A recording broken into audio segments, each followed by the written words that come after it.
Dictation शुरू होगी 3 second बाद।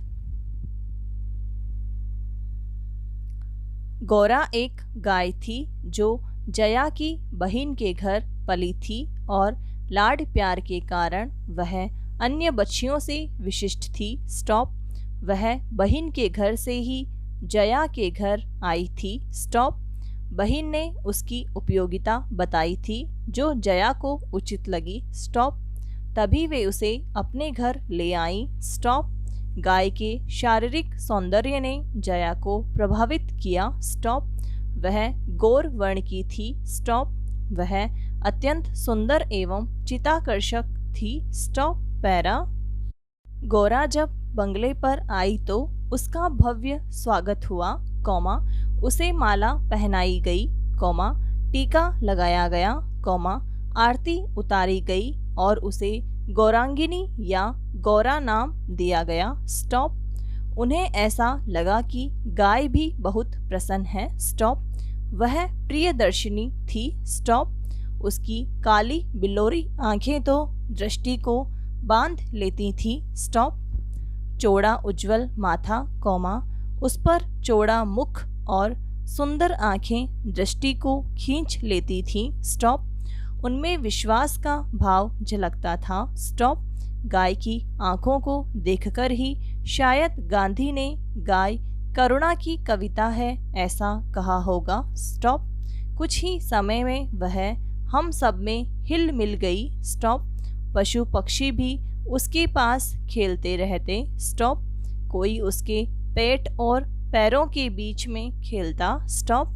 पक्षी उसकी पीठ पर बैठ जाते पर वह शांत खड़ी रहती। स्टॉप। वह उनके संपर्क सुख का आनंद लेती। स्टॉप।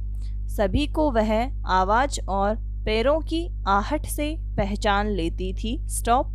जया की मोटर की ध्वनि सुनकर पुकारने लगती। स्टॉप। थोड़ी देर कुछ खाने की प्रतीक्षा के बाद घर रंभा रंभा कर सिर पर उठा लेती। स्टॉप। वह मानवीय स्नेह के समान निकटता चाहती थी। स्टॉप। वह इतनी निकटता चाहती थी कि कोई उस पर हाथ फेरे, कौमा, उसे सहलाए। स्टॉप। पास आने पर वह सहलाने के लिए गर्दन बढ़ा देती। स्टॉप। हाथ फेरने पर मुख कंधे पर रख देती। स्टॉप। दूर जाने पर गर्दन घुमाकर देखती। स्टॉप। उसकी आंखों से उसके उल्लास, कौमा, दुख, कौमा, उदासीनता, कौमा, आकुलता के भावों का पता लग जाता था। स्टॉप। पैरा।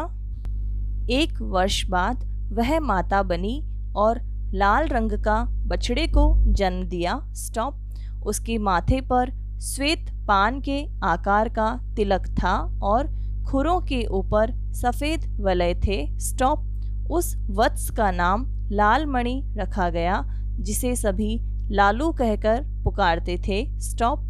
वह लगभग 12 सेर दूध देती। स्टॉप। लालमणि को पर्याप्त दूध छोड़ने के बाद शेष दूध आसपास के बाल गोपाल से लेकर कुत्ते बिल्ली तक पीते थे। स्टॉप। जब गोरा का दूध निकाला जाता तो कुत्ते बिल्ली गोरा के सामने एक पंक्ति में बैठ जाते। स्टॉप। महादेव उनके सामने बर्तन रख देता। स्टॉप। वे शिष्टता के साथ बैठे रहते और दूध की प्रतीक्षा करते। स्टॉप। दूध पीने के बाद वे अपने अपने स्वर में कृतज्ञता ज्ञापन करते और गोरा के सामने उछलने कूदने लगते। स्टॉप। गोरा भी उन्हें प्रसन्नता से देखती। स्टॉप। पैरा। गोरा का दूध निकालने की समस्या उत्पन्न हुई। स्टॉप। शहरी नौकर दूध काढ़ना नहीं जानते थे। स्टॉप। गांव के नौकरों का अभ्यास छूट गया था। स्टॉप। गोरा से पहले दूध देने वाले ग्वाले को ही दूध निकालने के लिए लगा दिया गया। स्टॉप। 2-3 महीने बाद गोरा ने दाना चारा खाना कम कर दिया। स्टॉप। वह धीरे धीरे दुर्बल और शिथिल हो गई। स्टॉप। बहुत उपचार कराया गया किंतु नतीजा कुछ न निकला। स्टॉप। अंत में पता लगा कि गोरा को सुई खिला दी गई है जो हृदय के पास तक पहुंच चुकी है। स्टॉप। हृदय के पार होने पर उसकी मृत्यु हो जाएगी। स्टॉप। जया को कष्ट और आश्चर्य दोनों हुए। स्टॉप। पता लगा कि सुई गुड़ में खिलाई गई है। स्टॉप। पैरा। जया ने जिसकी कल्पना भी नहीं की थी वह सत्य सामने आया। स्टॉप। प्राय जिन घरों में ग्वालों का दूध अधिक जाता है, वहाँ से दूध देने वाले पशुओं को गुड़ की डली में सुई खिला देते हैं, जिससे पशु मर जाएं और उनका दूध फिर शुरू हो जाए। स्टॉप। यह सत्य सामने आने पर ग्वाला गायब हो गया। स्टॉप। ग्वाले की इस गतिविधि से विश्वास हो गया कि ग्वाले ने ही व्यक्तिगत स्वार्थ के कारण गोरा को सुई खिलाई है। स्टॉप। पैरा। गोरा मृत्यु से लड़ने लगी। स्टॉप। उसे बचाने के लिए सेब का रस पिलाया गया, सुई लगवाई गई। स्टॉप। गोरा अंदर बाहर की चुभन सहन करती। स्टॉप।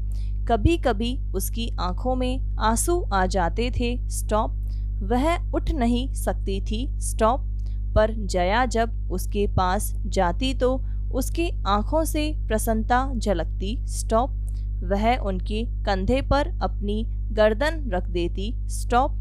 लालमणि को माँ की बीमारी का पता नहीं था। स्टॉप। उसे दूसरी गाय का दूध पिलाया जाता। स्टॉप।